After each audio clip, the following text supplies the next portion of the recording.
This film, Craghead, is a little unusual because, in fact, neither of you really feature in it. You, Susan, were only 3, and Brian was just a gleam in his dad's eye until halfway through the year. That's right. So it'll be quite a slice of history. In fact, it's a lifetime for you both. Yes. Lifetime laid down front of us. Should we run it? Please,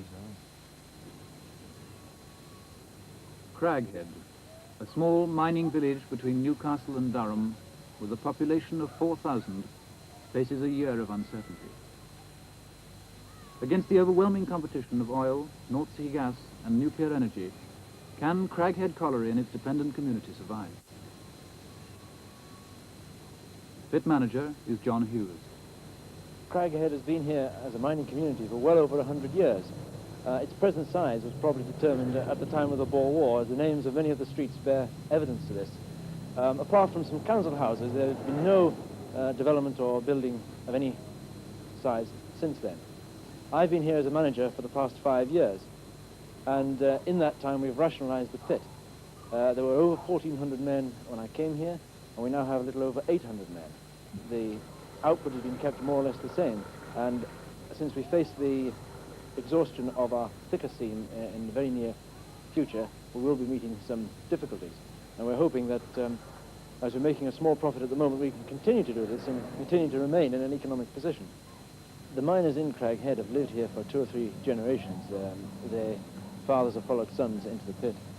They are probably therefore amongst the most loyal. They have a very strong sense of loyalty, and we like to think, in fact we're sure, that these are some of the best type of workmen in any industry, and certainly the best in the coal board.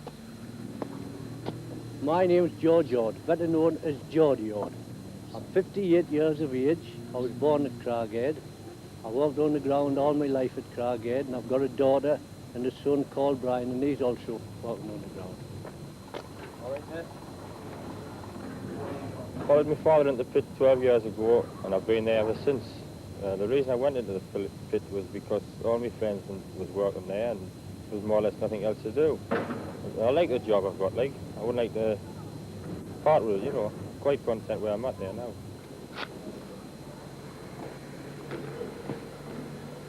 My name is George Hancock. I started work underground when I was 14 and 3 days old. There wasn't much choice in them days, not with a family of 15 and only my father working. I went to London during the war, came to Craghead in 1945, and I've been here ever since. This pit was to close out, except my redundancy tomorrow. Nearly 44 years down the pit, you know what I mean? It's a fair good length of time.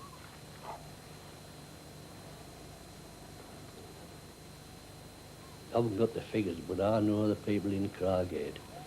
I would think about 2 or 3 years after they're finished, that is retired at 65. 9 out of every 10 dies. The simple reason is the engine's finished. They worked that hard all their lives. You see what I mean? I contend the retiring age should be 55. And that's honest. I definitely tried to persuade Brian not to go down the pit. I advised him for to go to a factory, or in fact I got him enticed for to go to night scouts for to learn a trade, but no, he would go down the pit. He wanted money. Well, I don't quite agree with my father as far as working underground's concerned. He doesn't seem to think it's a life for anybody, but I mean, he's worked down there all his life, and I mean, if that was his attitude, he should have gotten out the pits long ago. My wife, Pamela, and I have been married 4.5 years. And my daughter, Susan, she's 2.5-year-old, and we're expecting the second child just at the turn of the year, about January or February. The wife, she wants us out the pits. She'll be prepared for it to make ends meet with less money and all, I think. If the worst does come to the worst, and we are finished at the colliery, I don't think I'll consider going to another mining area. I like to go walking with the dog because it is really a relief after being down the pit all day. I've never been really a club man. I like to be a freelance. And as my father always said, when you've got a shilling in your pocket, you can please yourself where you go and how you spend it. Well, if Craghead Colliery were to close, I suppose the village would just automatically die out. Couldn't do otherwise. because we've got premises now that's closed, and other people's selling the business, so they're getting out, they know. The way things are, I can't see Craghead staying open more than a couple of years at the most.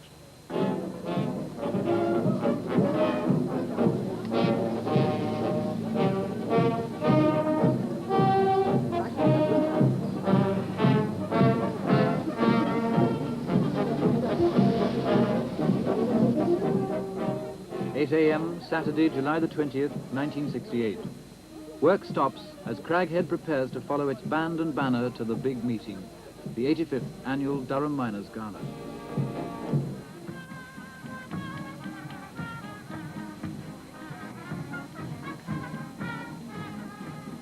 This year, the burning issue is Seaton Carew, a proposed power station for the Durham coast.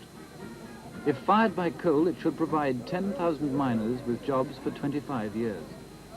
If, however, nuclear power is to supply the fuel, then the future of the entire Durham coalfield will be threatened. The miners' union leader is Alf Hessler. Ladies and gentlemen, last year, when I was standing on this platform, I was speaking of the Seaton Carew power station. Now, this is of vital importance to the Durham miner, because if the government decide to coal-fire this power station, then this would give us the relief we are looking for and give us some breathing space. I wonder if I could pose two questions to our friends on the platform, the Labour government. The first question is this: is there going to be a power station? And the second question is it going to be coal-fired? I am deeply conscious of the tribute that you have paid in allowing me to be here this morning on Platform 1. You are not the ones who theorize about the need for change in Britain. You are the ones who have to experience it.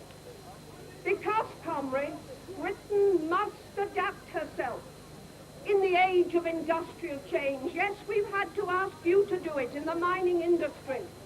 By definition, the Labour Party is the party of fundamental change. And therefore, by definition, the task of a Labour government will always be more difficult than that of a Tory one. Mr. Chairman, in view of the weather, I'll keep my customary benediction very short indeed. You referred a year ago to Seaton Carew. I don't want to raise any hopes about it, but it is not yet possible to take a decision. I repeat what I said last year: when that decision is taken, it will be taken at the highest level on technical factors, economic factors, and social factors, all brought into consideration. The colliery can go on or the colliery can close at any time, just when you're least expecting it. That's what has been happening. Myself, I can't see it going no 5 or 6 years. I'll give it 2 years, though, at the most. No future at all here. I think by about 1970, I think all the pits around this area will be finished. Well, the present government's fuel policies undoubtedly, I think, hasten the closure of some pits. The pessimistic outlook taken by government circles as to the role of coal in the future, we think in the industry, is quite unwarranted. Undoubtedly, I suppose, in the very long term, nuclear power will inevitably form the base load. But it's quite feasible that the coal industry will outlive both the gas and oil industries, because the known world resources of coal are greater than the known resources of oil and gas. We had a special consultative meeting just before Christmas when the area director came out and told everybody how well it had done. And we've recently broken all productivity records, I should think, in the pit's history. So that morale at the moment is standing very well indeed. And this is a good thing when we are about to face problems with the reduction in seams from 3 to 2 and slightly adverse working conditions. So I think with this type of feeling, if we can only keep the tempo up and keep going and get over these next 2 or 3 difficult months, I think that should set us in a good position to face the next 12 months and 18 months anyway. The holiday starts next year on August the 4th. till August the 17th, so naturally the pit will be open then. Well, I hope Craghead's going to stay open. The government says that the pit's got to close in 3 months' time. It'll close. Doesn't matter even what the manager says. It's what we have to all rely on, and especially when Pam's expecting. I've got £23 a week. That's for me five shifts. That's without any overtime. And free house and coals. Well, that'll fetch it up to near enough £30 a week when you reckon everything in. When I get a job out the pits, I'll not be fetching half what I'm fetching in now. And then I'll have any rent to pay, coals to buy. It'll make a big difference to me. August, 1 month later. While the headlines are preoccupied with international affairs, the government at last announced their decision on the future of the Seaton Carew power station. I think, I may be wrong, mind, but when the Durham Gala was on, and Harold Wilson was there, I think all but knew then. Well, I think, Brian, they've just waited and they've chosen the appropriate time through the Czechoslovakia trouble. And that's honest. Yeah, that's I could be right, I could be wrong. If I were a cynic, I would say they've chosen a time when the headlines have been crowded with Czechoslovakia. Well, I think it's making it look very black. Well, collieries such as Craghead and all these surrounding collieries. Whether the mining community will accept it as the inevitable steamrolling of bureaucracy, I don't know. But, I mean, it can't have an advantageous effect. Well, I think it's the body blow or the death knell of the colliery. It's the end. And it's a punch under the belt for all the miners in this county, not only Craghead, for the whole county. Only a week after the Seaton Carew announcement, a special meeting is called at which Craghead's future output of coal per man shift is discussed by NCB Area Deputy Director of Operations, A.Z. Lang. I would like to touch on some of the results of the past of this colliery. Going back to 1963, the output per man was only 17.7 hundredweights. Over the years, it's increased to 20, 21, 24, and last year it reached 27.6.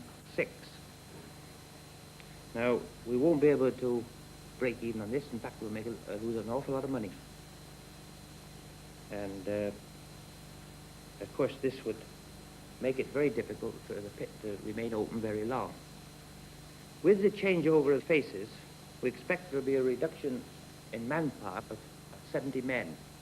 There's no reason, providing the conditions are reasonably good, why Craghead can't break even and achieve 30 hundredweights. Now, at this stage, I think I'd like to pass the meeting over to Mr. Robinson.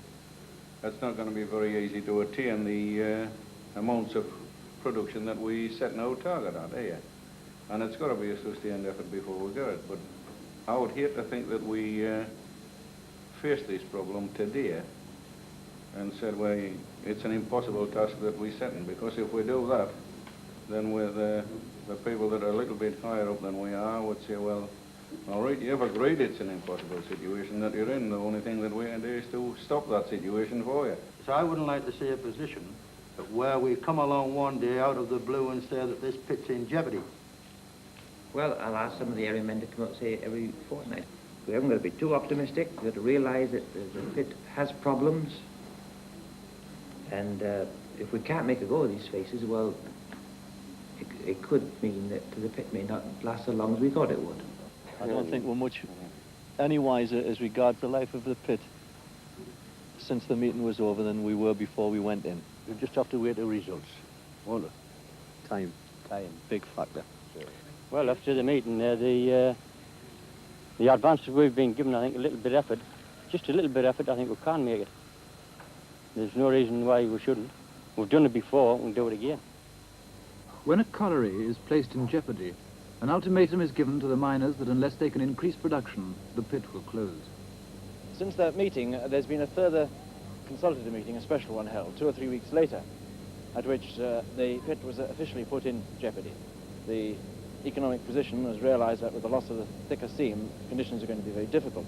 And the drop in output has been such that the pit at the moment has been losing money. And something will have to be done, and done very quickly, if it is to survive very much longer.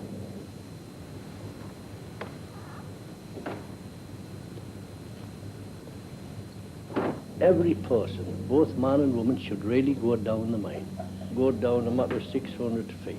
Get out that cage. You've got approximately 2 miles to walk in by. That is before you start your working shift. You get in there and you start with your walk. Might have about 20 minutes, or half an hour for lunch. That's 8 hours down in the mine in the dark hole, sweating all the time. And you've got that hideous walk out of you. And believe me, when you get to that shock bottom, your place to get up, into them baths, get a shower, and a good meal. I've never worked on the surface. I went straight underground. I was 15-year-old and 9 months when I started hand put. And that is the worst job that God ever created, hand putting. Shoving it behind a tub all day. It was horses' work. It was terrible conditions. And there was nobody made to do that. But of course it was there, and that was it. The height of the seams at present, which they're working, I would see on an average of around about 20 inches. In spite of the bad conditions underground, there's a sort of loyalty attached. In fact, everybody's brothers when they're down the pit. And that's the sort of thing that I many times sit, what's going to happen when the pits is finished, you know what I mean, redundant. You haven't got that comradeship, you just automatically drift apart. Brian is, but I contend, a real good pitman. He's got real good pit sense, has Brian, for all he's my son. He's been selected as to be what you call a plough controller. And his job is to say that everybody's got the supports in properly and the machinery is running perfect and such like.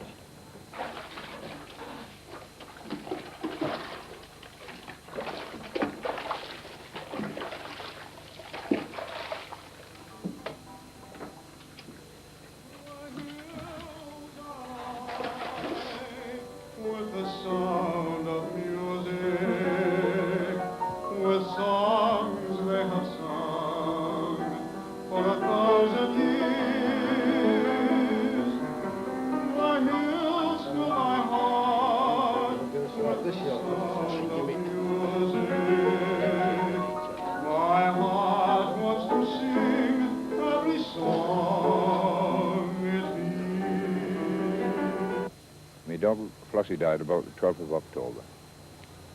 Great friend, best friend ever had. I planted this rose where she's buried just as a marker, and then I know she's at rest there. She's not going to be disturbed. I don't know whether I'll have any more dogs. I don't think so in me own heart anyhow.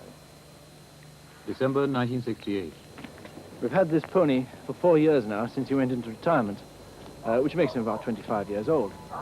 This pony has had a working life of about 17 years since they don't start work underground until they're 4 years old. Unfortunately, he'll have to go back now to the board's stables in the country, where he'll end his days in retirement with one or two other old pit ponies. Since I learned last week that I've been transferred to one of the coastal pits as deputy manager in charge of production. It has been a remark passed to me quite several times that Mr. Hughes is automatically leaving a sinking ship. Well, it's come rather as a shock. Didn't really expect that, and I don't really blame him because he'll have more security where he's going. It's a bigger colliery and that, and it's more or less promotion for him. Oh, fundamentally, I think I've got to look ahead to the future. I mean, naturally, there are several disappointments in leaving Craghead. I've got a lot of friends here. I have a very great respect for a great number of the workmen and officials at Craghead, and they've been a great help to me, and I feel we've worked very well together as a team. But this is the longest I've ever been at one pit. 2 years has been my average stay up to now. And Mr. Hughes has been automatically one of the lads. When he goes down the pit, well, he's here, good morning, Tom, good morning, Geordie. You know, this, you know, that's real nice to me. When you get used to a chap, well, you know exactly his work, what he expects of you, of course. So therefore, you've got to start all over again and get used to the new man coming on. Although, of course, I shall miss a lot of things in Craghead, I'm not severing all my connections. I very much hope to be at the Old People's Street a week on Saturday.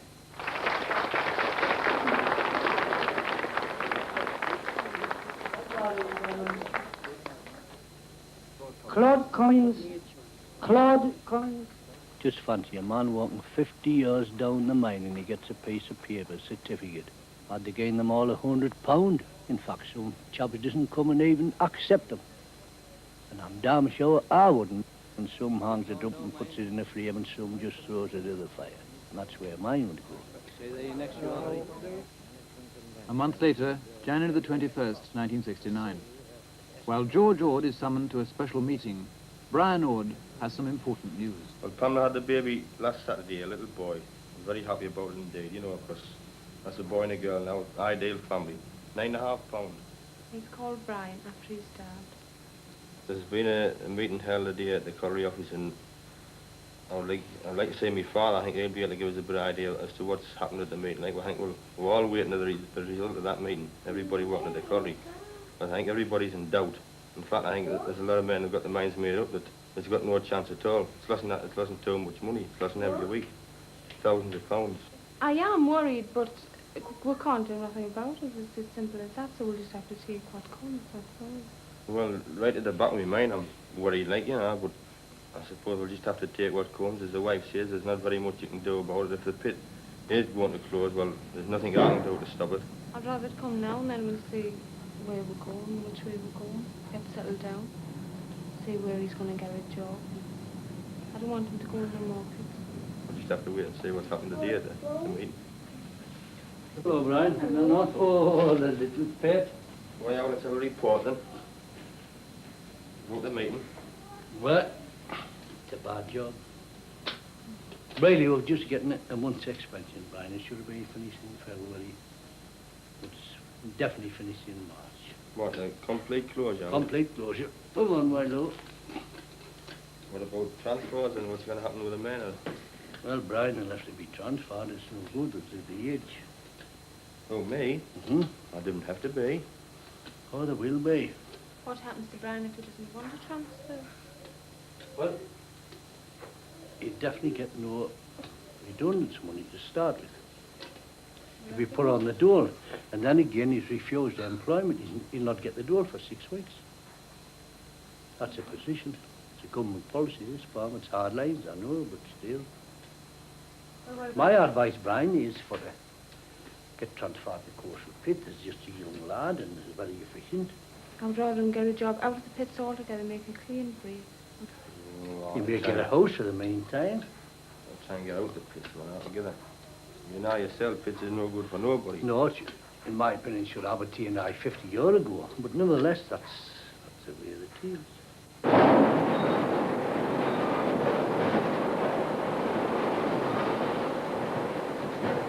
But while a single ray of hope lingers on that perhaps the closure will be postponed and the pit will be reprieved, the miners struggle on to raise the output of coal per man shift. You can only put a man to his limits, but by God, you can't put him beyond it. And if you ask a man to produce 30 hundredweights per man shift, when you know in yourself that you can't produce 25 hundredweights a man shift, why ask that man to give himself, to give his body, to give his lot, to kill himself, in fact, to try to produce that extra 500 weight, when you know in yourself that it's impossible. On the 28th of February, 1969, a further meeting is held, attended by union representatives and presided over by William Welsh, Area Director for the NCB. The weekly figures of performance of the colliery have been made known to the trade union since the last meeting, and I'd like to run through them. The output has actually dropped 96 tons per day in the February period as compared to January. So we see in that, gentlemen, that the results, far from improving, have actually deteriorated. The financial position of the colliery, of course, has been very bad indeed, and for the first 10 months of the year, the colliery has lost £177,000. And taking in the estimated loss for February, this will be up to £200,000 by the end of this week. Now, the board's proposals are firmly as follows: that the colliery should be closed on Friday, the 11th of April.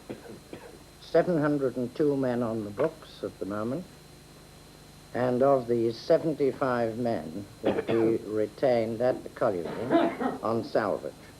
There are at the pit 127 men at the moment over the age of 55 years of age, and it's proposed that these men should be retired. 448 men underground would be offered employment at other collieries. And this would mean that there would be a final redundancy, excluding the over 55s, of only 52 men. That is your final answer? That is the final decision. Well, if that's the final answer, I think we're more or less going to accept it. We were making an attempt and would have very much liked to make the attempt for to keep the pit going because of the high unemployment rate in this particular part of the country. One's got to remember that the unemployment rate in this particular part of the country is about 3 times, or possibly 4 times, the national average. I feel optimistic from this point of view that the number of jobs that are to offer and the pits there to go to, I think the men from Craghead, when they get settled at these pits, will be extremely happy. In your case comes up that you are redundant, you are no longer required. That man should have his redundancy money. He should not be directed to go to the pit 20 miles away. We know it's not very far, by a bus or a car. I'll admit that. But why should that man be told to go there? It's conscription over again. March 1969. In addition to local redeployment, the men are given the chance to move further afield. A mobile coalboard van comes to Craghead, manned by Harry Clough, a former Craghead Union official, who explains to the men the conditions in coalfields such as Yorkshire and the Midlands, and arranges for miners and their wives to visit these areas. Tomorrow we're taking a visit to this colliery here. This is what we call Kellingley Colliery. It's in the North Yorkshire area. A Kellingley official takes over. If you do come down, and we hope you will, I'm sure you'll be making a good move, there's no doubt about it. This is the finest colliery in the country. The seams are 9-foot, virgin. It's a brand new pit, we're using all the latest equipment, so you can rest assured that you've got a stable future. You won't be coming here and then within probably a couple of 3 years' time, you know. Somebody was saying, well, your pit's going to close, which has probably happened here up in Durham. You have your own welfare, which I believe you have 3 or 4 TV artists on each night. There's a brand new dance hall, bowling alley, restaurant, bathing pool. So everything in that respect is taken care of.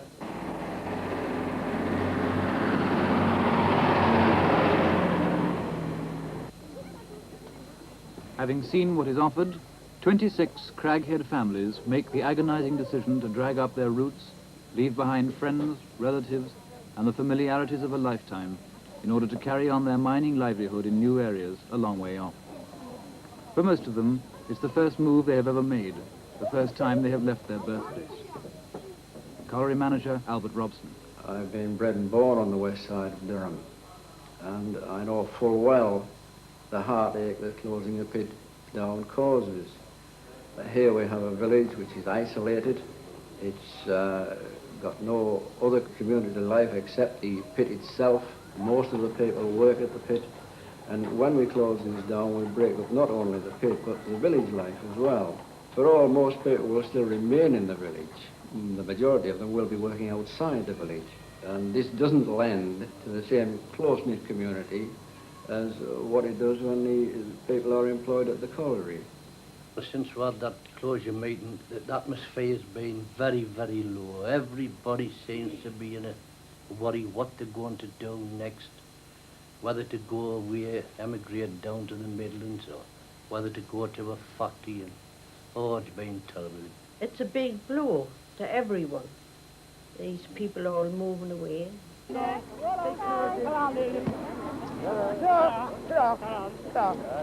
on, Peter. Oh, the cognac. Oh, she did the front.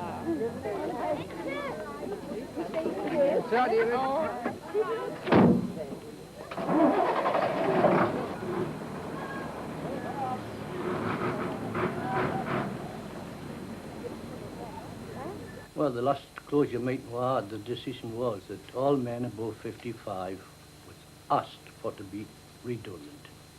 But through my age, 58 approximately, going on for 59, I feel that I've had enough. Now, I will get a lump sum in gratuity plus 9/10 of my wages for 3 years, which, after the way I feel at present, I'll make my decision after the 3 years, because I don't feel too well to start with. In fact, I honestly feel as if I've had enough, and this pit closure hasn't come too soon for me. No, I'm glad that this has come. It should have happened 50 years ago. There should be no pits. Pits are no good for nobody. No, it ruins the health, everything. No good.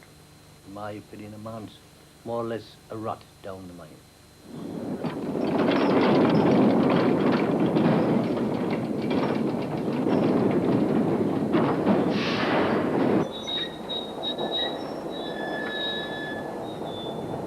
For all the closure of this quarry has gone very, very smoothly indeed. We're taking away from people a livelihood, a way of life in actual fact.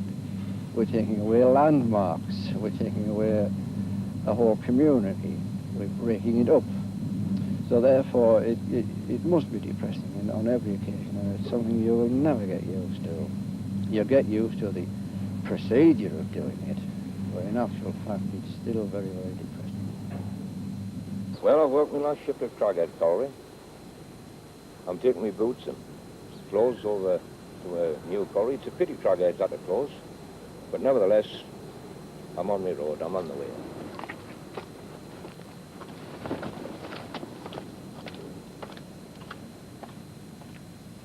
Brian's left the pit and he's gone to a tyre factory at Burnhope. It's about 1.5 miles away. He's been there for 2 weeks now. He was a bit strange at first, but he's settling down a bit better now. I'm pleased he's left the pit, but I knew it would take time for him to adjust to another job out of the pit, because that's all he's done, you see. It's just a lot different to pit work, the heat and one thing and another. Well, I've overcome that now. Like the first 2 or 3 weeks, the first week rather, I thought, oh, I'll not be able to stick this. I'm getting used with it there now, and I'm quite happy. The money's good, and I'll stick the job as long as the job's here for me. I'm quite happy and content.